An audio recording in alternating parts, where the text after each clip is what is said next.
Hello students, welcome to online classes of English that are being conducted by Amrit Senior Secondary School.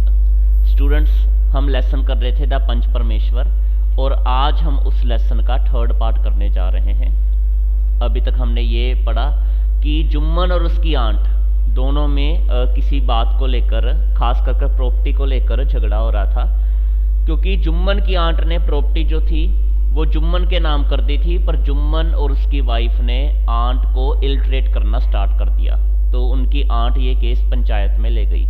आगे क्या हुआ वो हम आज पढ़ने जा रहे हैं। Jumman notice that most of the panchayat members were people who were obliged to him in one way or another. Jumman ने ये नोटिस किया कि ज़्यादातर जो पंचायत के मेंबर्स हैं उस पर उन्होंने कोई ना कोई एहसान किया ही हुआ है। He said, I will accept the decision of the punches as the decision of God. Let my aunt select the head punch. I have no objection. तो जुम्मन ने जानबूझकर ये कहा कि जो पंचों का फैसला होगा वही भगवान का फैसला समझकर मैं मान लूँगा और मेरी आंटी को ही मेन पंच चुनने दो, मुझे इसमें कोई भी ऑब्जेक्शन नहीं है। The aunt shouted, You creatures of God, why don't you come out with the name so that I should also know? तो जो आंटी थी वो चिल्लाई कि हे भगवान के क्रेचर, हे भगवान से बनाए हुए पुरुष, तुम वही नेम क्यों नहीं बताते ताकि मुझे भी पता लग जाए कि तुम किसे हेड पंच बनाना चाहते हो। Jumman replied angrily, don't force me to open my mouth, it's your problem, name whoever you want. Jumman ने कहा कि मुझे मेरा मुंह खोलने को मजबूर मत करो, ये आपकी समस्या है, आप जिसको हेड पंच बनाना चाहते हो बना दो। The aunt realised that Jumman was trying to put all the blame on her. Aunty को महसूस हो गया कि जुम्मन जानबूझकर उस पर सारा दोष डालना चाहता था। She said, son you should fear God, the panch is nobody's friend और enemy, what kind of talk is this? If you can't trust anybody, then let it go. I am sure at least you trust Algu Chaudhary. I will propose his name as the head punch. Aunty ने कहा कि बेटे भगवान से डरो, पंच किसी का दोस्त या दुश्मन नहीं होता, ये तुम किस तरह की बातें कर रहे हो? अगर तुम किसी पर विश्वास नहीं कर सकते तो जाने दो। ये मुझे इतना भरोसा है कि तुम अलगू चौधरी पर विश्वास करते हो, तो मैं उसी को हेड पंच के तौर पर उसका नाम जो है वो नॉमिनेट करती हूँ। Jumman Sheikh was overjoyed, but he hid his feelings. In a calm voice, he said, "Whether you select Algu or Ramdhan, it makes no difference to me."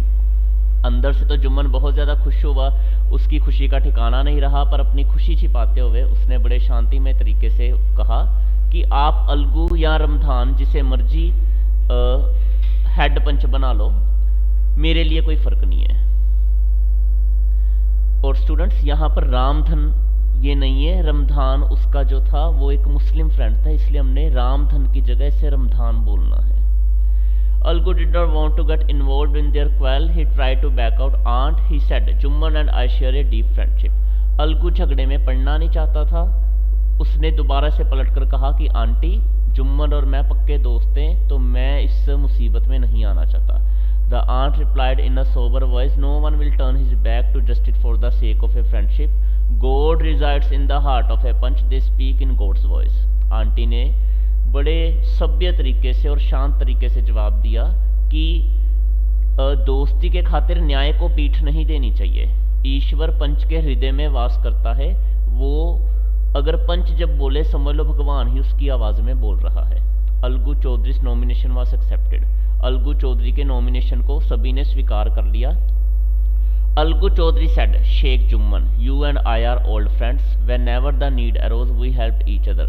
But at this moment, you and your old aunt are both equal in my eyes. Now you can make your statement to the panchayat. Algu Chaudhary ने कहा कि शेख जुम्मन, तुम और मैं अच्छे मित्र हो, जब भी ज़रूरत पड़ती थी हमने एक दूसरे का साथ दिया, पर आज तुम और तुम्हारी आंटी दोनों मेरे आंखों में बराबर हैं। तुम अपनी स्टेटमेंट इस पंचायत को दो कि तुम अपनी सफाई में क्या कहना चाहते हो। Jumman was confident he had won the round and that Algu was talking for effect. Jumman को विश्वास था कि उसने ये राउंड जीत लिया था और अलगू इनडायरेक्ट वे में उसी की बात कर रहा था, उसके प्रभाव की बात कर रहा था। So he said peacefully, Dear members, 3 years ago my aunt transferred her property to me. In return, I had agreed to look after her needs, and as God is my witness, I have caused her no trouble till today. I treat her as my own mother. as it is my duty to look after her, but there is always friction between the women in a household. How can I be blamed for that? My aunt wants a separate monthly allowance from me. You all know how much property there was. There is not enough income from it to pay her a monthly allowance. Apart from this, there is no mention of any monthly allowance in our agreement, otherwise I would not have taken on this unnecessary headache. तो जुम्मन ने सारे पंचायत के सदस्यों को बोला कि प्यारे सदस्यों, 3 साल पहले मेरी आंटी ने अपनी जायदाद मेरे नाम पर की थी और बदले में मैंने उन्हें ये एग्रीमेंट कर दिया था कि उनकी ज़रूरतों का मैं ख्याल रखूँगा, उन्हें रोटी और कपड़ा मैं समय समय पर देता रहूँगा। आज तक मैंने उन्हें कोई दुख नहीं पहुँचाया, पर आपको पता ही है कि घर में जब 2 औरतें हों तो उनमें कला कलेश होता ही रहता है, तो उसके लिए मैं कैसे जिम्मेवार हो सकता हूँ। मेरी आंटी जो है वो मुझसे सेपरेटली एक मंथ के हिसाब से हर महीने वो कुछ अलाउंस चाहती है, कुछ पैसे मुझसे चाहती है कि मैं उन्हें पैसे भी अलग से दिया करूं, पर हमारे एग्रीमेंट में कोई पैसे की बात नहीं हुई थी। तो आप ही बताएं, उन्होंने कुछ इतनी ज़्यादा मुझे जायदाद दी नहीं जिससे मैं पैसे भी उन्हें अलग से दूं। तो अगर मुझे ये सब पता होता तो मैं बेफजूल की ये सिरदर्दी ही ना लेता। अननेसेसरी हेडेक का मतलब है बेजरूरी सिरदर्दी। आगे हम पढ़ेंगे students. That is all that I have to say. The panchayat is welcome to decide as it wishes. तो मैं बस आपसे यही कहना चाहता हूँ, पंचायत का जो फैसला होगा मुझे स्वीकार होगा। Algu Chaudhary used to visit the courts frequently, so he knew a great deal about law. He began to cross-examine Jumman. Each question hit Jumman like a blow to the heart. Jumman was wondering what had happened to Algu. Algu Chaudhary जो था वो अक्सर court कचहरी जाया करता था, तो उसे कानून की अच्छी जानकारी थी। अलगू ने सोचा कि क्यों ना जुम्मन को क्रॉस एग्जामिन किया जाए, उससे कुछ प्रश्न पूछे जाए। तो उसने प्रश्न पूछने स्टार्ट किए और जुम्मन को वो प्रश्न ऐसे लगे जैसे उसके दिल पर एक पहाड़ सा गिर गया है। वैसे ब्लो का मतलब होता है मुक्का मारना, पर यहाँ इसका मीनिंग अलग होगा। यहाँ मतलब होगा पहाड़ गिर जाना। Jumman was wondering what had happened to Algu. Jumman सोच रहा था, हैरान हो रहा था कि अलगू को आखिर हो क्या गया है। Only a little while ago ही was talking so differently, was your old friendship going to prove of no use. तो अभी कुछ समय पहले तो वो दोस्ती की बातें कर रहा था और बिल्कुल अलग बातें कर रहा था, और अब क्या वो दोस्ती भूल चुका है? उसकी दोस्ती का मुझे कोई फायदा नहीं, ये जुम्मन सोचने लगा। Jumman Sheikh was lost in such thoughts when Algu announced the decision. Jumman Sheikh, the Panchis have considered the matter. It seems to them that the aunt should be paid a monthly allowance. It is our opinion that there is enough income from her property to pay her such an allowance. This is our decision. If Jumman is unwilling to pay her the allowance, the agreement should be cancelled. तो अलगू ने अपना फैसला सुनाया कि जुम्मन शेख, पंचों ने सोच लिया है, तुम्हारी बातों से ऐसा लग रहा है जैसे तुम झूठ बोल रहे हो और आंट सच्ची है, तो उन्हें तुम्हें महीने का खर्चा पानी देना ही पड़ेगा, और उन्होंने जो तुम्हें प्रॉपर्टी दी है उससे इतने पैसे आ ही सकते हैं कि तुम उनके लिए खर्चा पानी निकाल सको। अगर तुम नहीं करना चाहते ये, तो फिर एग्रीमेंट कैंसिल कर कर उन्हें उनकी प्रॉपर्टी वापस कर दो। Jumman was stunned. जुम्मन हैरान रह गया। His own friend who would have thought he would behave like an enemy and stab him in the back. It is in such situation as this that one comes to recognise one's genuine friends from false ones. What a trick of fate, being let down by the very man he trusted most. Jumman का अपना मित्र था अलगू। किसने सोचा था कि वो एक दुश्मन की तरह बिहेव करेगा और उसकी पीठ के पीछे उसे छुरा भोंकेगा। ऐसे हालातों में ही सच्चे दोस्त की पहचान होती है दुश्मनों से। What a trick of fate, ये किस्मत की कितना पलटवार था जो जुम्मन पर हुआ। जिस इंसान पर वो सबसे ज़्यादा विश्वास करता था उसी ने उसे आज निराश कर दिया था। लेट डाउन का मतलब होता है निराश करना। But Ramdhan and other members of the panchayat were openly praising the just decision. This was the true panchayat. Friendship was all very well, but it must be kept in its proper place. Ramdhan जो था और बाकी पंचायत के मेंबर्स थे, वो इस फैसले को बड़ा सुनकर खुश हो रहे थे। ये एक सही पंचायत थी। फ्रेंडशिप सबसे ज़्यादा बढ़कर होती है, पर अलगू ने फ्रेंडशिप से भी ऊपर न्याय को रखा। Man's primary duty is to be just and true. It is the righteous who support the world, otherwise it would have perished long ago. इंसान का प्रथम धर्म ये है कि वो सच्चा हो, न्यायवादी हो, और सच्चे ईमानदार लोग ही दुनिया को सहायता देते हैं।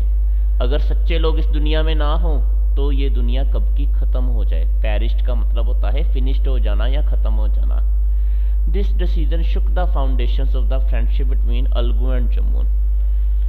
अलगू एंड जुम्मन, तो अलगू और जुम्मन की दोस्ती में इस फैसले से दरार आ गई। Now they were not seen talking with each other. Their old friendship, which had stood firm like a tree, could not withstand the first blast of truth. Now when they met, they were formal with each other. They greeted each other coldly as a sword greets a shield.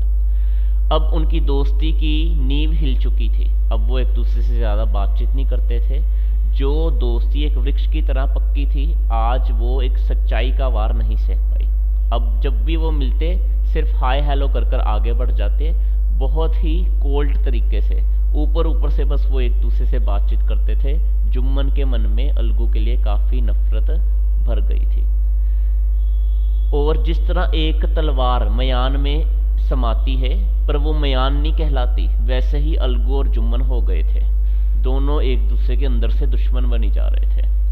Algu's betrayal played on Jumman's mind all the time. He lived now only to take revenge. It takes a long time for the results of a good deed to show, but the results of an evil deed can be seen at once. Algu का धोखा जुम्मन के mind में लगातार घूम रहा था। वो सिर्फ अब बदला लेना चाहता था। हम जानते हैं कि अच्छे काम का रिजल्ट देर बाद दिखता है, पर बुरे काम का रिजल्ट तुरंत दिखना शुरू हो जाता है। Jumman did not have to wait long for his revenge. Jumman को बदला लेने का ज़्यादा समय नहीं करना पड़ा।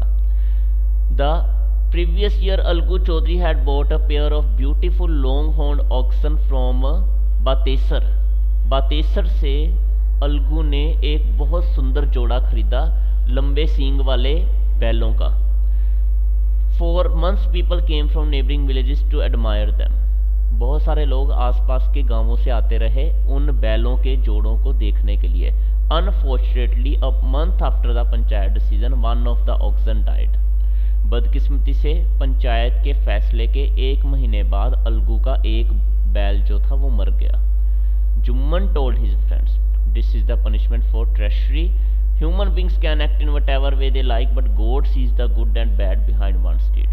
जुम्मन अपने दोस्तों को बोला करता था कि ये अलगू को उसके धोखे की सज़ा मिली है। इंसान जैसा मर्जी काम कर ले, पर ईश्वर अच्छा और बुरा सब कुछ देखता है, सभी के कर्म देखता है। जब अलगू का बैल मर गया, उसके बाद क्या हुआ और किस तरह से जुम्मन ने अलगू से बदला लेने की कोशिश की, ये स्टूडेंट्स हम नेक्स्ट वीडियो में कवर करेंगे। उम्मीद है आपको लेसन ये इंटरेस्टिंग लगा होगा। आइए बात करते हैं आज के होमवर्क की। स्टूडेंट्स, जो आज की वीडियो में हमने डिफ़िकल्ट वर्ड्स लिए हैं, जैसे पेरिश्ड, फिनिश्ड, फिर स्टन्ड, इस तरह के वर्ड्स, और भी आपने 5-6 वर्ड्स देखने हैं। उनको आपने मीनिंग उनका लिखना है और सेंटेंसेस उनके इंग्लिश में बनाने हैं। ठीक है स्टूडेंट्स, ये था आज का आपका होमवर्क। Thank you students.